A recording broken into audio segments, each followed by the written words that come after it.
In our last video on the history of the Sith, we told of the end of the old Sith, the fall of the true Sith Empire, and the gradual disintegration of the Sith as an ideology.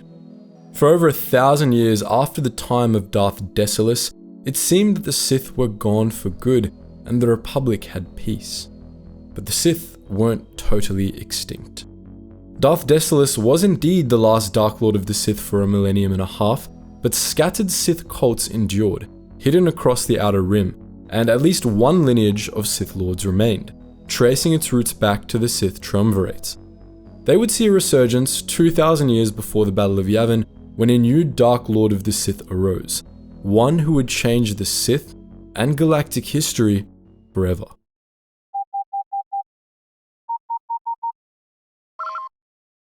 Attention, Sergeant on deck! In 2000 BBY, an Umbaran Jedi Master named Phineas left the Order. He had long been a controversial figure among the Jedi.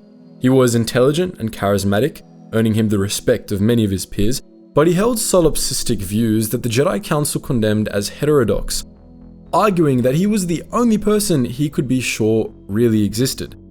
The ideological difference with the Council was what drove him to leave the Jedi, who Phineas had come to resent for rejecting his views.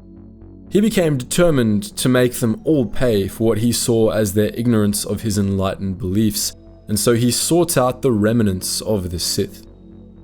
Guided by a stolen Sith holocron, Phineas fell to the dark side and set about infiltrating and seizing control of the various Sith cults scattered across the galaxy, uniting them under a single banner in a bid to form a new Sith Empire.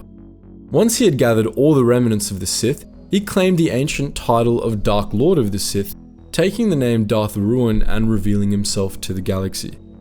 Former admirers of his left the Jedi Order and joined Ruin as Sith, 50 at first, and then many more. So began the Fourth Great Schism, which itself was only the opening salvo of the new Sith Wars. Darth Ruin and his followers became the new Sith, and they carved out their own empire in the Outer Rim, taking advantage of gridlock in the Senate to seize territory from the paralyzed Republic. These new Sith were much less organized than their forebears had been, composed of a dizzying array of cults under the loose command of Darth Ruin, less an organized empire than a vast confederation of megalomaniacs. Ruin himself was the most megalomaniacal of all. He had come to embrace the idea that he was the only being in the universe who actually existed, and, as a result, treated everyone else as garbage, illusions meant solely to help him amass power. This ideology led Ruin to throw away the lives of his followers en masse in battles with the Republic and the Jedi, and understandably, Ruin's disciples weren't terribly happy with that. Just a few years into his reign as Dark Lord of the Sith, a group of Darth Ruin's students murdered him, prematurely ending his campaign to rule the galaxy. They then immediately turned on each other, fracturing Ruin's empire into a jumbled mess of Sith kingdoms which were at odds with each other as much as the Jedi. But though Ruin was dead and the new Sith were in chaos, the Sith survived, and their war with the galaxy continued for centuries to come. For over 200 years after the death of Darth Ruin, the new Sith were constantly at odds with each other over who would become the new Dark Lord. The Republic was in an even worse state due to the slow implosion of its overloaded bureaucratic structures, and without its support, the Jedi struggled to stop the advance of the new Sith, despite their disunity. The Sith conquered a swath of territory in the northeast Outer Rim, reclaiming the ancient Sith worlds of Ziost and Yavin 4, and they launched countless raids into Republic space, causing chaos wherever they could. Then, in 1750 BBY, they finally united under a sole Dark Lord again. This new Dark Lord was the Dark Underlord, an ancient dark side spirit brought out of chaos to lead the armies of Sith into battle. This vengeful wraith amassed a legion of fanatical Darksiders known as the Black Knights, who took over the new Sith and led a bloody campaign against the Republic, terrorizing the Zona Mickey hyperspace route from their base on Malrev 4. Fortunately for the galaxy though, the reign of the Dark Underlord didn't last long. The Jedi Master Murtagh led a dedicated team of Jedi Knights in a counter-offensive against the Black Knights, and he successfully recruited the Mandalorians to join the fight against the Sith. In the Battle of Melrev IV, the Mandalorians crushed the Dark Underlord's armies, while Murtagh himself banished the Dark Spirit back to Chaos. The pressures of the battle turned Murtagh to the dark side, however, and he defected to the new Sith soon afterwards. The war would continue, and the Dark Underlord's defeat was little more than a hiccup in the Sith's endless campaign. In the following centuries, the Sith spread all across the Rim and began pushing inwards from all sides, slowly strangling the Republic. But by around 1500 BBY, 500 years into the new Sith Wars, their offensive slowly began to stagnate. The Republic, with the help of the Jedi, won major victories against the Sith at Corfelion, Gap 9 and King's Galquek, and it seemed like the tides were slowly turning. But then, everything fell apart. The new Sith managed to recruit the Devaronians and Hessians as allies, and as those species began their own wars with the Republic, the Sith began massing troops at Mizra in the Inner Rim. In 1466 BBY, the Jedi and the Republic attacked this Sith mustering ground, sparking one of the largest battles of the new Sith Wars. Dozens of Sith Lords participated in this battle, riding into the fray on customized speeder bikes named after predatory beasts they believed symbolized their innermost nature. At first, the battle went well for the Jedi and their followers, as their army was guided by a Jedi coordinator using battle meditation. But at the height of the battle, the coordinator was killed by a Sith sniper, and the Sith took full advantage of the resultant confusion, utterly massacring the Jedi in one of the biggest routs in galactic history. More than 500,000 Republic soldiers and Jedi were killed, and hundreds of Jedi were captured, tortured, and turned to the dark side. The Battle of Mizra was a huge victory for the Sith. It cost the Republic control of the entire Outer Rim, and much of the Mid-Rim and Expansion region fell under Sith control. The Battle of Mizra might have resulted in the total destruction of the Republic if the new Sith were not held back by infighting over the title of Dark Lord yet again. Despite this, the Sith consolidated their power throughout the late 1400s BBY, and sometime after 1417 BBY, they united under a single leader once again, Darth Revan, an extremely powerful Sith Lord who made it his mission to find a way to save the Sith from themselves. Darth Revan spent most of his reign holed up in a fortress on Almas, ruling the new Sith through his apprentices while he worked on his pet project, the Sith Battlelords. These were his solution to the Sith's plague of infighting, a class of warriors who were mindlessly loyal to the Sith Lords and who were bonded to their soldiers through the Force. Through an arcane Sith ritual that involved cutting open prospective Battlelords and having their troops march through the pools of their blood, a Battlelord's troops were bound to their commander, and any injury they attempted to inflict on their superiors would instead be inflicted on themselves. Revan's Battlelords dramatically improved battlefield performance of the Sith armies, and for a while, this paid off. The Sith won victory after victory, and the Republic was driven to the brink.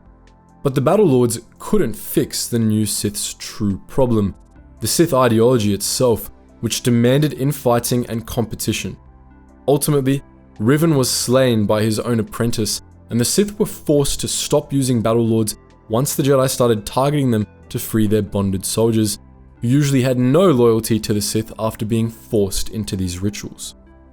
Despite the death of Darth Revan, things continued to get worse. After the Battle of Mizra, the Republic began a slow implosion, hemorrhaging territory as civilization itself began to fragment. Plague swept across Republic space, and whole swaths of the galaxy lost holonet access and trade relations with Republic worlds, cutting them off from everyone else. In 1400 BBY, the Senate gave the Supreme Chancellery to a Jedi Master, and for the next 400 years, the position would be exclusively held by Jedi, who were basically the only ones propping up the Republic at this point.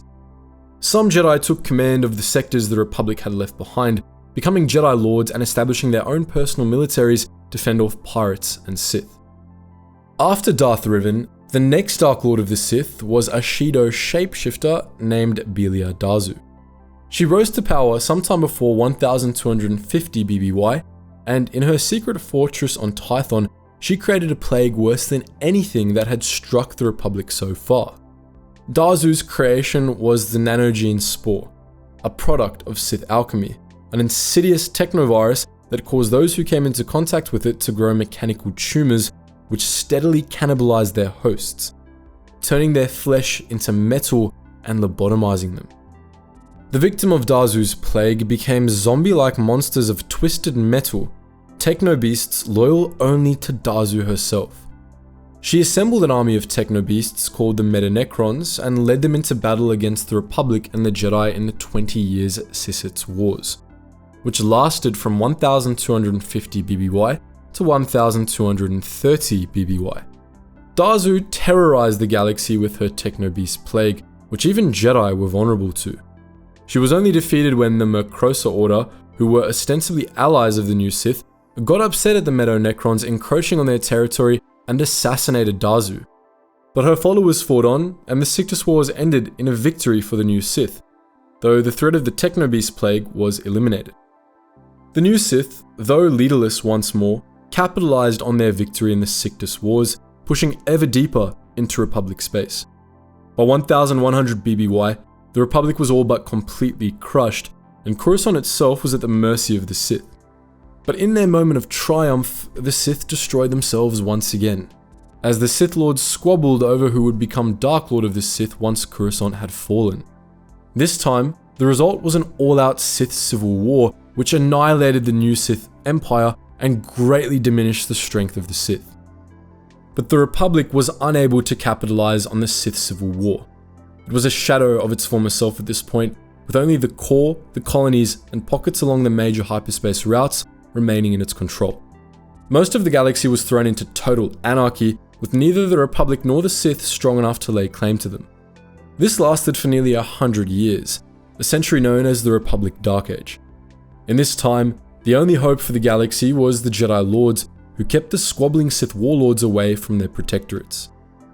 For decades, the Sith barely paid any attention to the Republic, instead carving out kingdoms in the sectors the Republic had left behind. These kingdoms regularly fractured into rump states led by competing Sith Lords. Notably, this happened in the Grumani sector, where the absolute lunatics Daimon and Odeon divided their mother's Sith kingdom between them, fighting an endless war with each other while the people of the sector suffered. Occasionally, rogue Jedi Knights like Kara Holt would intervene in these troubled sectors, but the Jedi and the Republic typically lacked the resources to liberate them outright. And so, after over 900 years of fighting, the new Sith Wars reached an impasse, with the Republic, the Jedi, and the new Sith all weak and incapable of ruling the galaxy.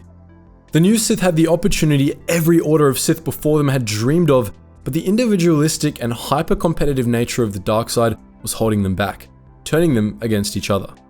It would take the vision of a new Dark Lord of the Sith to reunite them, heralding in the final chapter of the new Sith Wars, a 10-year conflict that would decide the fates of the galaxy.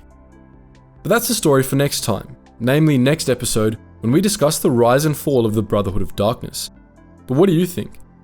Do you see why Darth Bane had to limit the Sith to 2 yet? Free to post your thoughts in the comment section below. And as always guys, thank you so much for watching, and I hope to see you in the next video.